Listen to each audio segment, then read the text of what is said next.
কি হবে যদি তুমি বিভিন্ন গ্রহে গিয়ে পানি পান করার চেষ্টা করো? চলো দেখে নেওয়া যাক। তুমি এক গ্লাস পানি নিয়ে দাঁড়িয়ে আছো পৃথিবীতে। এক চুমুক পানি পান করলে কিছুই হলো না, সবকিছু স্বাভাবিক। তারপর তুমি পৌঁছে গেলে মঙ্গল গ্রহে। সেখানে তুমি পানি পান করছো, কিন্তু হঠাৎ তোমার শরীর কাঁপতে শুরু করলো, অক্সিজেন কমে যাচ্ছে।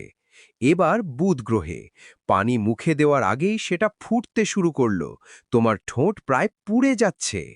তারপর শুক্র গ্রহ, তুমি সেখানকার বৃষ্টির পানি সংগ্রহ করছো, কিন্তু এটা কি? এটা তো পানি না, এটা তো অ্যাসিড। পানি পান করার সঙ্গে সঙ্গে ভেতর থেকে শরীর গলতে শুরু করলো। এবার তুমি বৃহস্পতি গ্রহে ঢুকতে যাও, কিন্তু নামার আগেই চাপ তোমাকে চেপে ধরছে, তুমি পানি পান করার সুযোগই পাচ্ছ না। শেষে নেপচুন, তোমার পানি খাওয়ার আগেই সেটি জমে বরফ। 1 সেকেন্ডের মধ্যে তুমিও জমে যাবে। শেষে তুমি বুঝতে পারো পানি সব জায়গায় এক না, আর হয়তো তুমিও শেষ হয়ে গেছো।